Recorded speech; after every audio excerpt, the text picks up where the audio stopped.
On World News Tonight this Saturday, John F. Kennedy Jr. and his wife and his sister-in-law are missing and presumed to be dead. A search continues for his plane that disappeared last night into the sea off the island of Martha's Vineyard in the Atlantic Ocean. It was meant to be a day of celebration for the Kennedys, gathered at the family compound in Hyannisport, Massachusetts, for a wedding. It has turned into a vigil of deepest concern and prayer. From ABC, this is World News Tonight, Saturday. Good evening, everybody. I'm Peter Jennings. As part of our continuing coverage of the Kennedy disaster today, tonight members of the Kennedy family are keeping vigil in Hyannisport as rescue teams search for John F. Kennedy Jr., his wife, Carolyn Bessette, and her sister. When they left a New Jersey airport last night in Kennedy's plane, they were headed for Martha's Vineyard, where they were going to make a stop. Their final destination was intended to be Hyannisport, just to the north. Tonight, hopes are certainly waning. The search does continue as everybody prays for what the Coast Guard commander called a miraculous development. We're going to begin with ABC's Bob Jamieson. The Piper Saratoga, a plane like this one, took off from Essex County Airport in northern New Jersey at about 8:45 last night. It headed for Vineyard Haven Airport. A family friend said John F. Kennedy Jr.'s wife, Carolyn Bessette, and her sister, Lauren Bessette, were on board with him. Kennedy has had his private pilot's license for a little more than a year. Pilot Kyle Bailey says Kennedy is a regular at the Fairfield, New Jersey airstrip. I could not see who was flying the airplane. All I know is I saw John and Caroline get in the airplane. I do not know if there was anybody else on board. ABC News has learned that radar shows the plane dropping suddenly from 2,200 feet to 1,300 feet, about 19 miles from the island airport. It disappeared off the radar screen after that. And tonight, the search has narrowed to Martha's Vineyard. The sweeping search involving up to a half dozen agencies, the Air Force, the Air National Guard, the Civil Air Patrol, the FAA, and the Coast Guard. We have found debris, we have found luggage approximately 100 yards off of Gayhead Beach, and we're still pursuing an active search and rescue mission. Indications are that the luggage belonged to Kennedy's sister-in-law. Also, a headrest, carpet, a wheel from the craft, and a sneaker were reported found on the island's western beaches. There is always hope, but unfortunately, when you find certain pieces of evidence, you have to be prepared for anything that happens. At the family compound in Hyannis, prayers for the passengers at a mass said this morning, as the family so familiar with tragedy waits. Bob Jamieson, ABC News, New York. It's that wreckage, that debris that they're coming upon, that is the clue to the disaster. Some of the wreckage was found off the southwest corner of Martha's Vineyard. Planes would fly over this particular part of the sea on their way to the local airport, as President Kennedy's son was intending to do just before 10 o'clock last night. ABC's Bill Blakemore is at Martha's Vineyard tonight. Debris began washing up on the sands here near Gayhead at the southwest corner of Martha's Vineyard. These southern beaches are roughly under a possible approach path of a plane trying to land at Martha's Vineyard Airport. Kennedy's plane was last seen on radar some 10 miles to the west of this point over open water. The last radar contact with Kennedy's plane showed the plane descending from 5,500 feet to 2,500, then to 2,200. But by the time the radar had swept around again, 12 seconds later, the plane had plunged 900 feet from 2,100 to 1,300. Apparently a precipitous dive, according to aviation experts. 1,300 feet was the last radar contact with the plane. It was also way too low for any approach path to an airport that's 19 miles away. The approaches to Martha's Vineyard Airport yesterday evening, according to pilots here, were complicated by misty conditions, though there is no indication yet whether the Kennedy's plane had encountered any adverse conditions. 20 aircraft and at least 2 boats continued to sweep the search area this evening. Also moving into the area is the Ruby, a ship equipped with special side-scanning sonar, which can produce detailed pictures of objects on the sea floor. The fear as time goes by is that is where the plane will be found. Nothing remotely like it has been spotted on the surface. Bill Blakemore at Gayshead, Martha's Vineyard. There has been an awful lot of talk about this plane today. Last April, JFK Jr. bought the plane that rescue workers are searching for so intensely. And as ABC's Lisa Stark reports for us now, it is a small plane with a good record. John Fitzgerald Kennedy Jr. received his pilot's license in April of last year. He did his training at flight safety at Vero Beach Airport in Florida. The restaurant there boasts his autograph. Kennedy owned 2 planes. The first, a single-engine Cessna 182. Last night, he was flying his Piper Saratoga like this one. The single-engine plane was built in June of 1995. JFK Jr. purchased his red and white Saratoga used just 2.5 months ago, so presumably he had relatively little experience in the cockpit of this plane. Piper says the plane was equipped with all the modern instruments and had an emergency locator transmitter, but the Coast Guard said they never received a signal from this plane. This airplane is a very stable aircraft. It's used in a lot of different operations for flight training. When Kennedy and his passengers took off from Essex Airport, it was dusk. Visibility was 3 to 5 miles. It was hazy. Pilot Kyle Bailey saw the trio board the airplane. It looked to me like he had a crutch, if I remember correctly, and he was limping. That's all I remember. And a flight instructor on Martha's Vineyard who had flown with JFK Jr. in the past described him as a diligent pilot who loves to fly. As for conditions on the island last night... Well, it was probably pretty dark. I don't think there was a moon out, and the visibility, as I say, was pretty low. It would have been a challenging flight for any VFR pilot. VFR pilot, visual flight rules. That's how the flight was operating, not under instrument conditions. JFK Jr. was not rated for instrument conditions, but even with visual flight rules, as pilots have told us, it is very tough to fly a single-engine plane in the dark over the ocean, even for the most experienced pilot. Peter? Thanks very much, Lisa Stark, who's been with us all day on this story. Still ahead on World News Tonight this Saturday. Continuing coverage of the search for John F. Kennedy Jr.'s missing airplane, and we'll go live to the Kennedy compound in Hyannisport. This is World News Tonight, Saturday. Brought to you by Advil. The scene in Hyannisport, Massachusetts is a familiar one to the nations. We have watched before as the Kennedy family has retreated into its compounds to deal with its tragedies. ABC's Charles Gibson is up there tonight. Charles.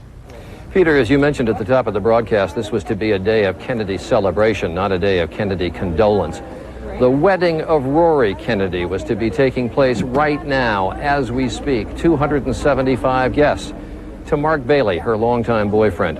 But after midnight and through the early morning hours, there was a realization by the family that something had gone terribly, terribly wrong. John Jr. and Caroline called their house at the compound last night to say they'd be in a bit after 10 to the nearby Barnstable Airport. But when they weren't in by 11, people began to worry.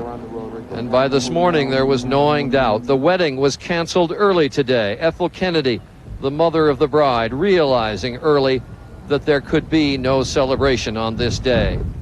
The mood among the gathered wedding guests as they walked the beach this morning was hopeful. It's just like John to stop somewhere, they said. Brian O'Connor, the family spokesman, tried to put the best face on things. It's somber. There are a lot of children running around. That tends to lighten the atmosphere. And as I said, when families come together and greet each other, people are happy to see one another, but obviously there's a great deal of concern in the circumstances today. Flags on the compound stayed at the top of the flagpoles. No one was thinking about lowering them and acknowledging tragedy. But with each passing hour, you could see in the faces of those coming in and going out of the compound that hope was waning. The tent inside, designed to house the wedding and reception, was due also to be the site of a morning mass. Instead, it became a prayer service of hope.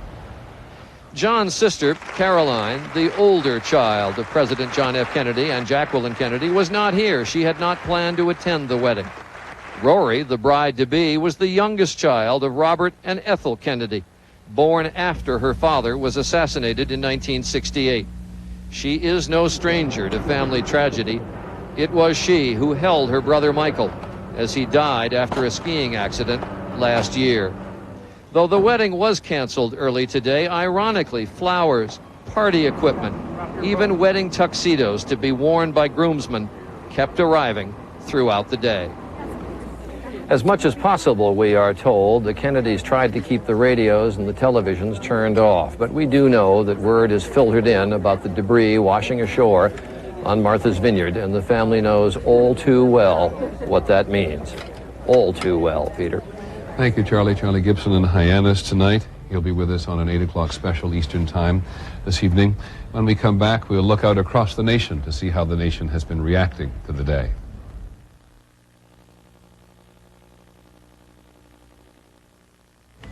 President Clinton was told about this difficulty at about 7 o'clock this morning. The Clintons and many members of the Kennedy family are friendly, so he called a number of them, including JFK's sister Caroline and his uncle, Senator Ted Kennedy. A reaction to word that the plane was missing was very strong and has been very far-reaching. ABC's Juju Chang has more about that. In the trend-setting New York neighborhood that the young Kennedys called home, news of his plane's mystery sparked small acts of sympathy.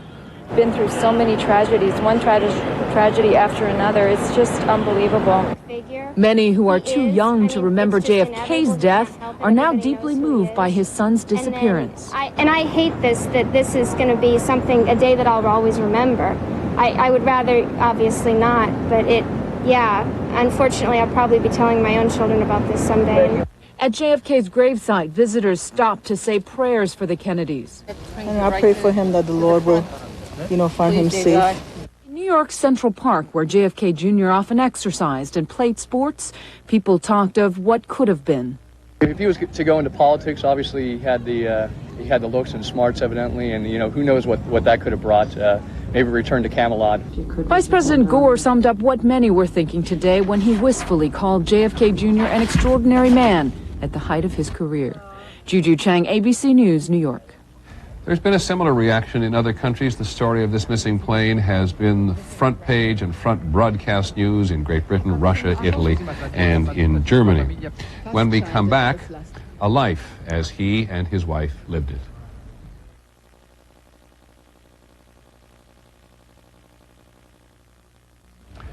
John, as we knew him then, made a tremendous impression on the country when he was a child. He has known more adoration and certainly more sorrow than most. Here's ABC's Kevin Newman.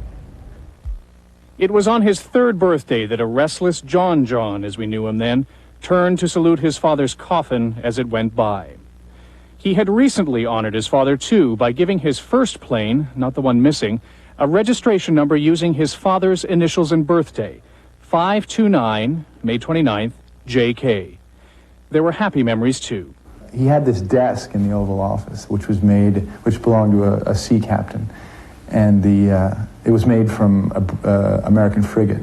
And I just remember the inside you could climb around in, and there were kind of cavernous spaces in it. And we used to remember crawling inside? Yeah, and just hanging out there. And he used to give us chewing gum, because my mother didn't like us to chew gum. So we used to go over to the Oval Office at night, and he'd feed us gum under the desk. After the assassination, hoping to give her children as normal an upbringing as possible, Jacqueline Kennedy moved John and his older sister Caroline away from Washington to an apartment in New York City. But once again, tragedy followed. The man who would become John Jr.'s surrogate father, Robert Kennedy, was also assassinated just months before John's 8th birthday. 4 months after that, Jacqueline Kennedy married Greek shipping tycoon Aristotle Onassis, and they moved the family to a secluded private island. But she bowed to pressure from the Kennedys, and John and Caroline completed their education in the U.S. Unlike his father, who went to Harvard, John Kennedy Jr. graduated in '83 from Brown University and later from the New York University Law School. Good luck today. Thank you. The spotlight followed him everywhere, even on his first day on the job as an assistant district attorney in New York. When I failed the bar exam, that was the New York Post had the headline, "The Hunk Flunk," so some of that I could actually do without. He was always on the move, seeking new adventures. His father had once said, "A man does what he must, in spite of personal consequences, in spite of obstacles and dangers and pressures." Well, in spite of the press, John Jr. tried to live as normal a life as possible, last seen here in public Thursday at a Yankees game. Ladies and gentlemen, meet George. In 1995, he decided to join the ranks of the popular press by launching a magazine that covers politics. His mother, an accomplished editor, was at first lukewarm to George. I think we showed her in mock cover, and she was a little skeptical. But I think that she had always encouraged both Caroline and I to make our own way, to not subordinate our own lives to the expectations of what we should do with our lives. And so in that respect, I think she got a kick out of it. John Kennedy Jr.'s name came with a heavy burden, but in life, he has always chosen to bear it lightly. People come up to you all the time and say, you know, I got into politics because your father brought me in there, or, you know, your Uncle Bobby meant an enormous amount to me, I mean, especially being from New York. And that's a great, very warming legacy to be a part of, and I'm grateful for it. He is, in the minds of many, America's favorite son. Kevin Newman, ABC News, New York. John Kennedy and Carolyn Bessette were married almost 3 years ago, and she was thrust into the most glaring spotlight. Here's ABC's Judy Muller. When Carolyn Bessette married John F. Kennedy Jr., a family friend said, "Jackie must be smiling in heaven." Indeed, the 6-foot-tall Carolyn, with her elegantly simple sense of style, reminded many people of Jacqueline Kennedy Onassis. A Roman Catholic whose parents are divorced, she grew up in the upscale community of Greenwich, Connecticut. After graduating from Boston University in 1988, she briefly pursued a modeling career, then worked as a public relations executive at Calvin Klein. Her wedding to the Crown Prince of Camelot on a secluded island off the coast of Georgia was a well-kept secret and left the gossip columnists scrambling for details. I think you have to say the world's most eligible man is no longer eligible. No sooner had they said their I do's than they had to beg the paparazzi, please don't. To the photographers who'd camped on the sidewalk in front of their Manhattan loft, John pleaded, please give Carolyn all the privacy and room you can. But despite the new bride's hopes for privacy, she soon learned what it means to be a Kennedy, to be in the public eye, to be part of an American legend. Carolyn has identical twin sisters, 18 months older than she. One of them, Lauren, was aboard the plane with her. The last time she'd been with the Kennedy clan was for the funeral of cousin Michael Kennedy, who died in a skiing accident. Carolyn had become very much a part of that family. Judy Muller, ABC News. Somebody today referred to the Kennedy family history as the Trail of Tears. When we come back.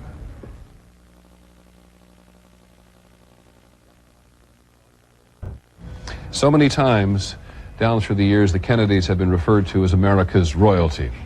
Very painful legacy to live with. Here's ABC's Beth Nissen. John F. Kennedy Jr. was born into an extended family marked by such extensive tragedy that many see the clan as ill-fated, haunted, even cursed.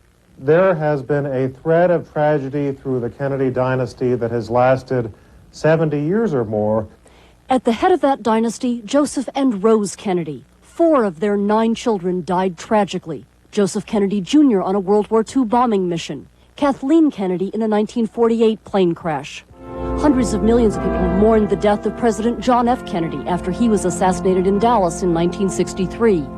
5 years later, the world watched as Robert F. Kennedy lay dying, assassinated. Senator Kennedy has been shot. Joseph and Rose's surviving son, Senator Edward Kennedy, was critically injured in a 1964 plane crash. In 1969, he drove a car off a bridge on Massachusetts' Chappaquiddick Island. His aide, Mary Jo Kopechne, died. That happened 30 years ago this weekend. Edward Kennedy, after the accident of Chappaquiddick, gave a national television address in which he wondered aloud whether there was some curse. Whether some awful curse did actually hang over all the Kennedys. That was 30 years ago. A lot worse has happened since then. Happened to the next generation of young Kennedys. Robert Kennedy's son David died of a drug overdose in 1984. His son Michael died in a skiing accident in Aspen on New Year's Eve, 1997. He was 39. These are all very young people, and it just multiplies the quotient of tragedy that you find in this family. In the wake of JFK's assassination, Jacqueline Kennedy Onassis worked hard to keep her children safe. At Jackie's death in 1994, both John Jr. and Carolyn Kennedy seemed blessed with good health and happy families. untouched by grave misfortune or accident until today. Beth Nissen, ABC News, New York. That is our report on World News Saturday. Later this evening at 8 p.m. Eastern Time, a 2-hour ABC News special on the missing Kennedy plane and the country's reaction to it. I'm Peter Jennings. Thank you for joining us.